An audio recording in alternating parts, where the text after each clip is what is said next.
Aprovada pela Câmara dos Deputados, a proposta de regulamentação da reforma tributária busca simplificar o sistema de impostos atual, promovendo eficiência e justiça fiscal. Pelo menos esse é o propósito. A proposta está centrada na substituição de alguns tributos. O texto já seguiu para análise do Senado e, ainda que seja aceito sem mudanças, sancionado depois pelo presidente Lula, o novo modelo tributário está previsto para entrar em vigor por completo só no ano de 2033. A gente vai aprofundar mais o assunto e conversa agora com esse presidente do Conselho Regional de Contabilidade, o professor e contador André Luiz Barbosa, nosso convidado aqui no Issa Bahia. É um prazer recebê-lo. Muito obrigado por aceitar nosso convite. Bom dia, professor.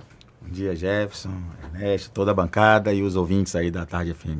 Pois é, professor André, proposta de reforma tributária, o objetivo é simplificar o sistema de impostos, promover eficiência, justiça social. Na sua opinião, é uma simplificação que realmente vai beneficiar a população de baixa renda ou ainda a gente corre o risco de, por exemplo, aumento da alíquota sobre serviços? E parece que isso está previsto, não é? Acabe, por exemplo, esse aumento prejudicando quem já enfrenta maior dificuldade financeira? Primeiro, Jefferson, eu queria aqui trazer um breve histórico sobre a necessidade de uma reforma tributária, né? A última que aconteceu mesmo, teve mais de 5 décadas, eu nem era nascido e muitos dos ouvintes também não. Então, o Brasil vinha com a carga tributária uma das mais altas do mundo e também com a complexidade enorme, com contencioso também exorbitante, acho que quase 75% do PIB brasileiro, mais de 5 trilhões. Então, havia uma necessidade que estava pulsando de uma reforma tributária. Uma reforma tributária que minimizasse a complexidade para trazer de uma forma mais simples, né, esse mecanismo, como você acabou de falar aí, e também viabilizar uma justiça mais interessante nesse processo de descentralização, no processo de arrecadação. Só que a gente percebe claramente agora, com as discussões, que ainda há uma complexidade nesse processo e os desinteresses dos setores da economia faz com que possivelmente na frente já tenhamos uma reforma de uma reforma que ainda não foi concluída. E essa que foi discutida, já aprovada no Congresso, não é uma reforma que prevê uma redução da carga tributária? Não. Ela resolve simplificar. Nós temos hoje, de forma estadual, né, o ICMS, municipal o ISS, federal nós temos o PIS, COFINS e o IPI. A ideia é reduzir todos esses tributos em apenas um.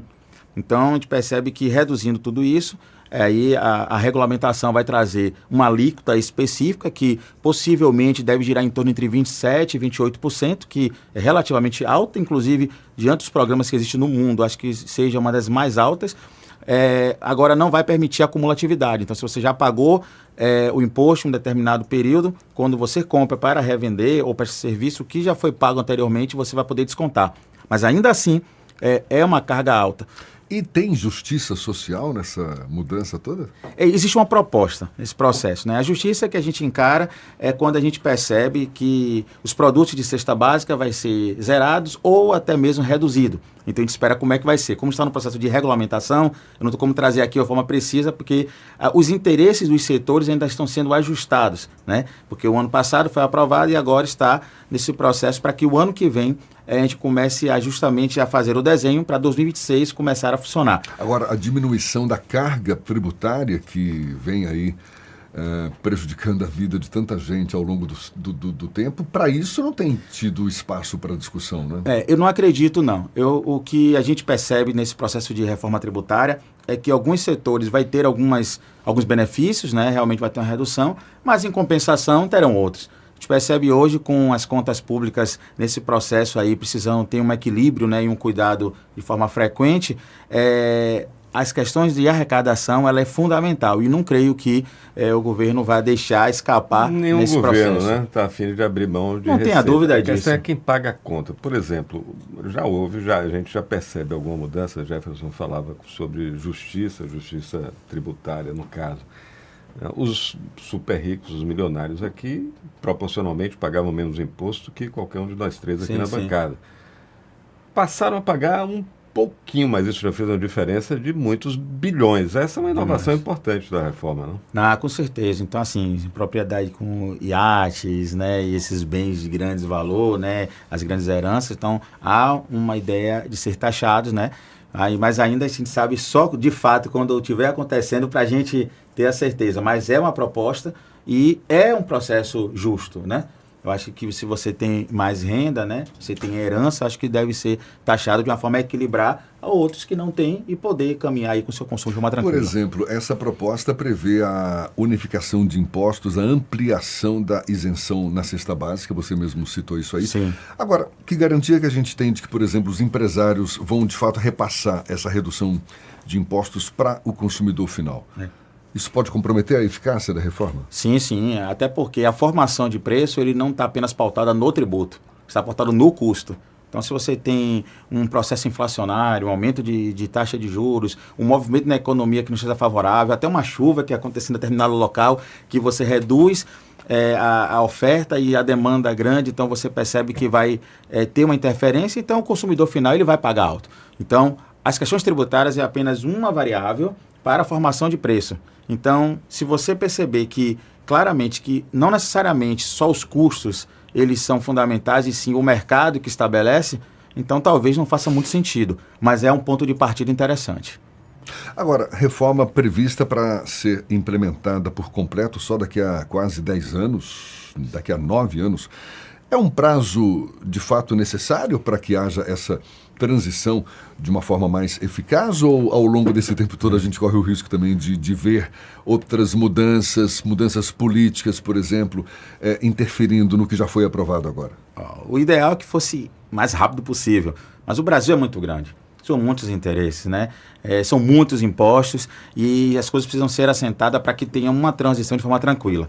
Vai ser uma transição, assim, eu posso dizer até um pouco dolorosa, porque você vai começar primeiro fazendo os cálculos dos impostos das duas formas. E vai aumentando o percentual de um e diminuindo do outro, até chegar o 100%. Então, hoje faz necessário, porque a gente não tem hoje uma estrutura para uma mudança brusca. Eu acho que criaria hoje Só de ICMS são 27 leis diferentes. 27 leis diferentes, isso fora os protocolos, os acordos, as guerras fiscais e todo mundo brigando, inclusive, pela sua arrecadação.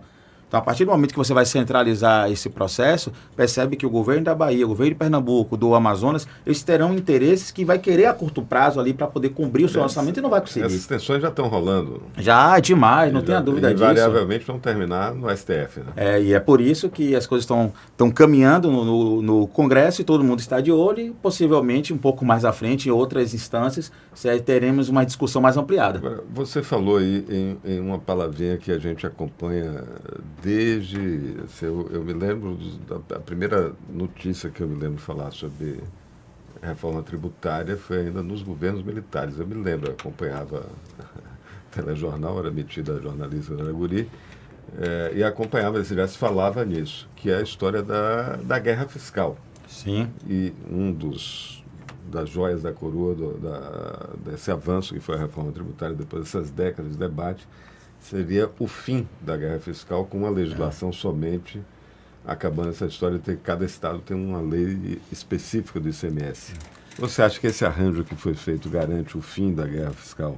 Na realidade, há uma tendência para esse fim, mas a gente não pode garantir, porque existem os interesses dos estados. Pra você ter uma ideia, muitas vezes é a arma que cada governo tem para atrair novos investimentos e tal, né? E isso pode prejudicar muito. Tem um exemplo aqui da BYD, sim. Né, que a renovação do regime automotivo especial foi objeto de uma polêmica, inclusive.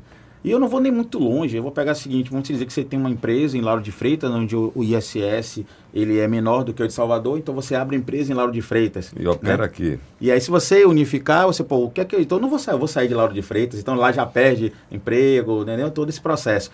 E se você diz assim, não, eu vou emitir a nota fiscal por Lauro de Freitas, e aí a prefeitura entende num processo eletrônico que é devido lá, e a legislação maior diz que é devido no local que você se estabeleceu para prestar o serviço, os dois municípios vão cobrar. E aí começa a guerra fiscal e você fica no meio de um processo. Então a ideia é que isso possa diminuir.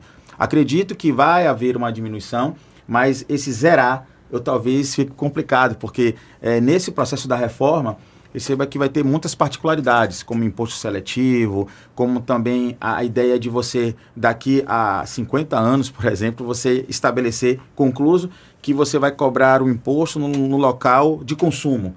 Então, hoje, com o investimento em tecnologia, né, com esse avanço tecnológico, como é que a gente vai entender o que é consumo? Ernesto, por exemplo, está no Rio de Janeiro, comprou pela internet em São Paulo, mas ele mora na Bahia. Para onde é devido o imposto? Então, perceba que isso aí, com certeza no percurso, como foi bem colocado aqui, pode ser que haja um desalinhamento e não termine essa guerra fiscal, porque todo mundo vai querer o seu pedaço. Ninguém vai querer abrir mão de receitas, né? Com certeza. Essa discussão entre os estados já está já tá rolando muito duramente, inclusive. Sim, né? sim. Então, hoje você percebe na Bahia mesmo uma série de benefícios, porque assim, muitos comércios eletrônicos estão em São Paulo, então eles estão arrecadando para São Paulo, mas está vendendo muito para a Bahia. Então aí o governo diz, peraí, estou vendendo para o meu povo e eu não estou arrecadando. Aquela questão dos bancos, como é que ficou na reforma? Os bancos ainda estão, assim como todos os setores, estão num processo de discussão ainda. Não tem nada ainda amarrado, caminhado, porque assim... Você está do jeito que os bancos gostam, né? Pronto, é isso aí. É nesse processo aí. Então, enquanto estiver do jeito que os bancos gostam e os setores também têm as mesmas particularidades, eu acho que vai esperando o efeito conclusivo para dizer, eu me encaixo aqui, isso aqui vai estar bom para mim, mas até então, deixa acontecer.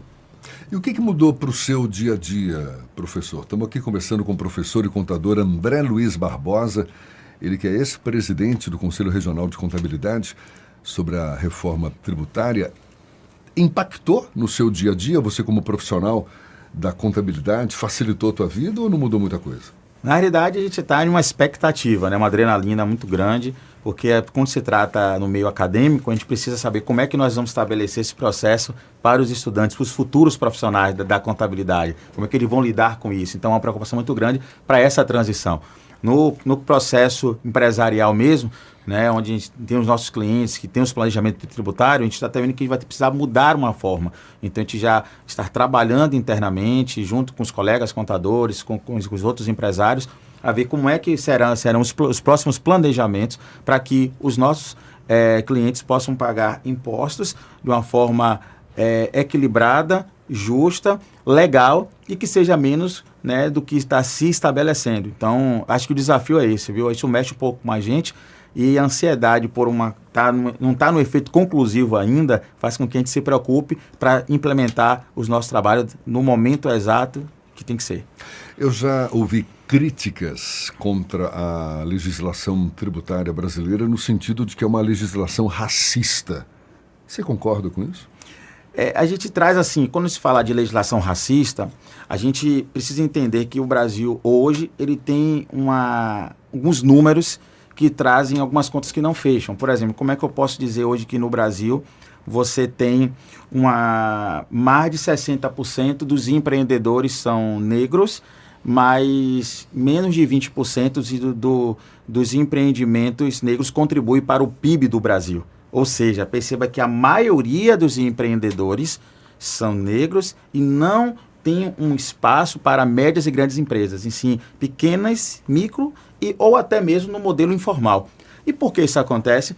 Porque a carga tributária ela é muito alta e faz com que aqueles membros negros, inclusive, que vêm da periferia, se a gente pode fazer uma associação de uma forma racional desse processo, ele não consegue ascender porque ele precisa ter uma estrutura de base para poder crescer. Só que ele não consegue se desenvolver pela alta carga tributária mesmo.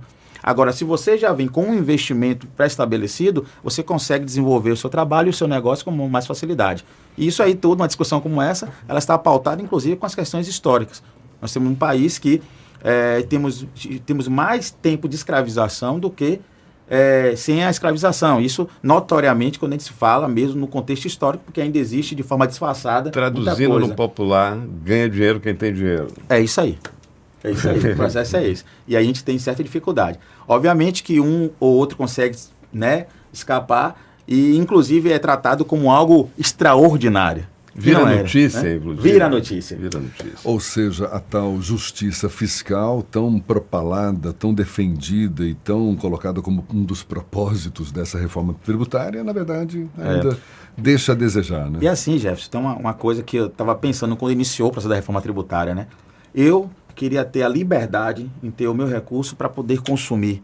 Por exemplo, hoje, se eu quero comprar uma casa que eu gosto e eu tenho dinheiro, eu sou impossibilitado, porque a depender da carga tributária que vai ser envolvida nesse processo, eu posso desistir. Então, o brasileiro acaba, tudo que ele faz, ele acaba condicionando a estrutura tributária.